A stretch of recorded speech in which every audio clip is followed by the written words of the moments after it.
Hey, it's Heidi. Welcome back for another video. I'm really glad you're here. I appreciate you watching these videos. I'm glad you're getting something out of them. That's awesome. And you know that I help people who are in dysfunctional relationships with people, places, or things. And a while ago, I did a video on 5 surefire signs that it's time to end your relationship, pull the trigger, and get out of there. And I thought to myself, because I work in dysfunctional relationships, period, with things or people or stuff or whatever, or places, that wouldn't it be cool if I related those 5 things to a thing? A lot of the people that I work with, sometimes, they don't really consider themselves alcoholics or necessarily want to go to a treatment center, or maybe aren't sure where they're at in all of this. Do they have a problem? Do they probably know they need to slow down, but they're not really sure. And so I'm going to give a video for these people today. 5 surefire signs that it's time to pull the trigger and do something about your dysfunctional relationship with your thing, with your substance, okay? Whatever that substance is. So let's just go through them and talk about each one, and then maybe you can kind of see yourself a little bit and say, that might be me. Uh-oh. Maybe sometime take some action where, yes, we. Who says we? We. Awesome. It's time to do something about this. So let's go through them. Number 1, surefire sign. You're waiting for a sign.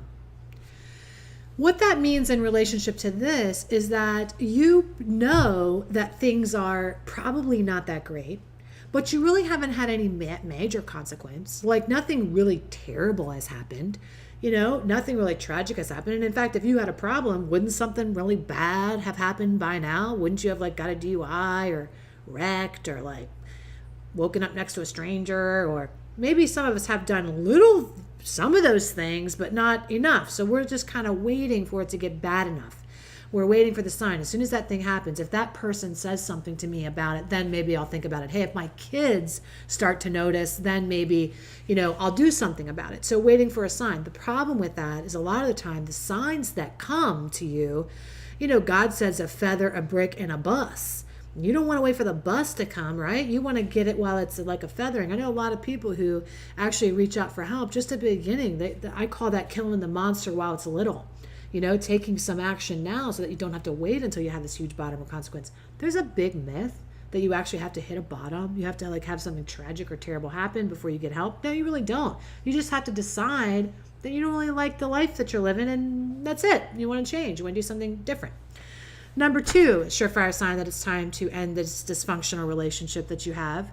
You're waiting for something to change before you'll be happy. And this is thinking that, your either your relationship with alcohol or drugs is going to magically change, that or that if your relationship, a lot of the time people think they're using for a reason they're really not using for, or they're drinking because it's just this temporary thing. As soon as that thing at work changes, then I won't be drinking as much. As soon as this asshole stops being an asshole, then I won't need to drink as much. As soon as this workload releases a little bit and all this responsibility, then I won't need to take these benzos anymore. It's just my anxiety right now. As soon as that changes, then I'll change. As soon as this hustle and bustle slows down with the kids, shuffling them to all these places, then I won't need to take so many pills. It's just right now I do because it's back to school and I don't have any motivation. So we think that if a circumstance changes, then suddenly we'll change. But the funny thing is that sometimes those things change and sometimes they don't. And suddenly we're still finding another reason to drink or to use a benzo or to whatever. So it's not necessarily, yes, something in your life needs to change, because alcohol and drugs are not the problem. They're a symptom of the problem. But sometimes what we think the problem is isn't what really the problem is. And you need a trained professional to help you get to the root, to the bottom, and say, well, what's really not working in your life? Where are the cracks that you're trying to fill up? Or because all alcohol and drugs are just your lame attempt to be happy. It's your best attempt to be happy, and you're not trying to do anything wrong on purpose. You're really just genuinely trying to be happy.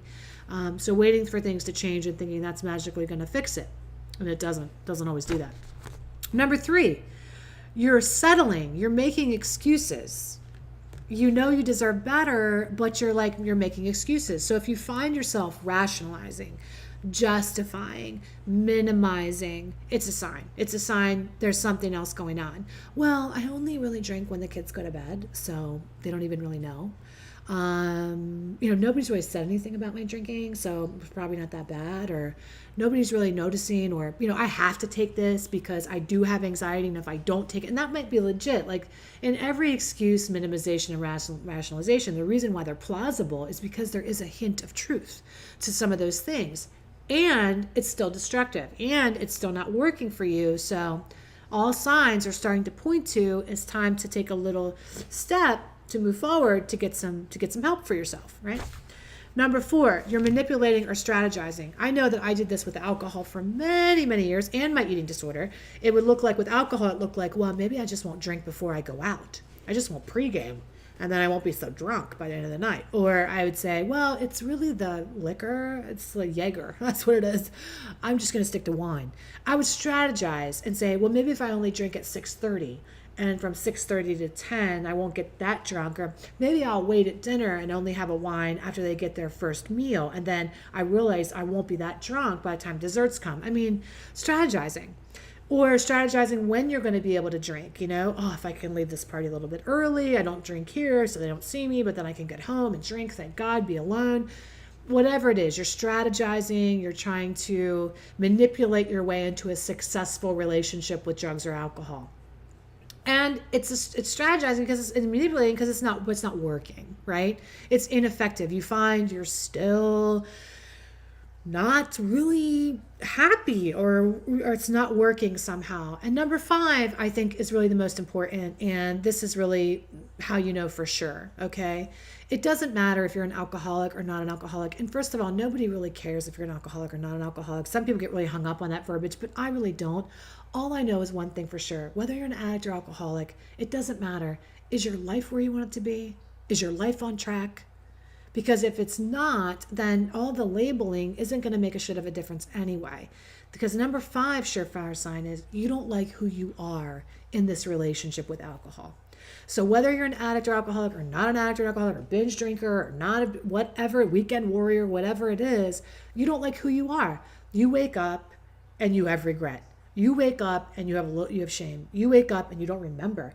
You embarrass yourself. You don't have to be an alcoholic to want to change your relationship. I think some people don't get help because they're so nervous about what people are going to think or say, or the label that they're going to have. And really, it's just figuring out if there is an identity that you do line up with, that's not alcoholic or addict, that's fine. It's not about putting you in a box. It's about getting you out of the box you're in, right? It's not putting you in a box, it's getting out of the box. So those are the surefire signs that you have a problem or a dysfunctional relationship with a substance or a thing. It could be food. I could have said the same thing about food. I could have walked through each and every one of these, my friend, and done the same exact thing. You strategize around food. You'll just eat carbs, no carbs, carbs after 6, you minimize, you rationalize. All of it is the same thing. These surefire signs are really foolproof, surefire. That's why they're surefire signs. So if that's you and you're feeling like you want to go to the next level and check it out and start to explore getting some help potentially, why don't you go ahead to go over to lovecoachheidi.com. I put the link in this video anyway, and check it out and have a look around and just you don't have to get a package. You don't have to sign up for coaching. You can literally submit an inquiry. And I'll call you, hey, and we'll say, is this something you want to take a look at, and how specifically can I help? Maybe you're not the person that you were going to jive. Maybe you're a person that's going to need to go to treatment or do something else instead, but at least we'll find out the first step of the way, okay? Hopefully it can help. I would love to be a part of your journey, your sacred walk to wellness. It would be my bliss to be a part of it. So check it out. Go to lovecoachheidi.com. In the meantime, let this marinate, let it simmer. Which of the 5 can you relate to? Okay. I love you so much. Take excellent care, and I'll see you in another video. Okay. Bye-bye.